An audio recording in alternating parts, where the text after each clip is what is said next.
In JavaScript, the array_shift method removes the first element from an array and returns it. Let's give ourselves an array. So let r equals an array with 1, 2, and 3. Let's console.log r.shift and console.log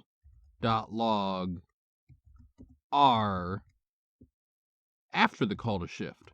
If we run the code, you'll see printing the call to shift prints the item that shift removed, and printing the array after the call to shift prints the array with the first item removed. Unlike shift's end of array counterpart, pop, shift's time complexity is big O of n. This is because when the first item is removed, every other item has to be shifted left by 1 to fill in the gap.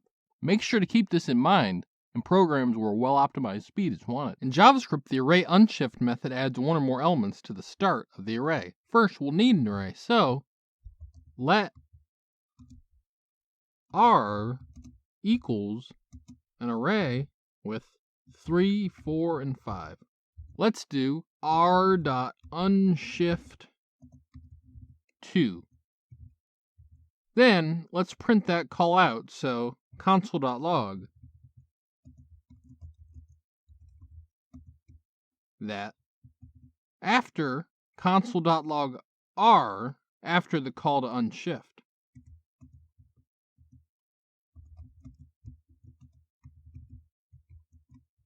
If we run this code, you'll see the call to unshift returns the new length of the array, and that unshift adds the new element to the start of the array. Next, unshift can be used to add multiple items to the start of the array. So r.unshift 0 and 1. We can get rid of printing the call, but we'll still print r.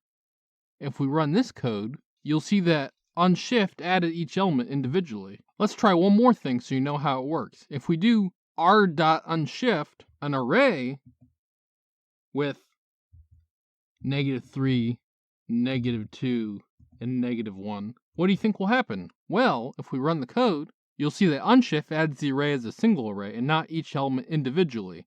There is a way to add each element individually, but that is not the default behavior of unshift. This has been Jakubication. Like and subscribe to learn more.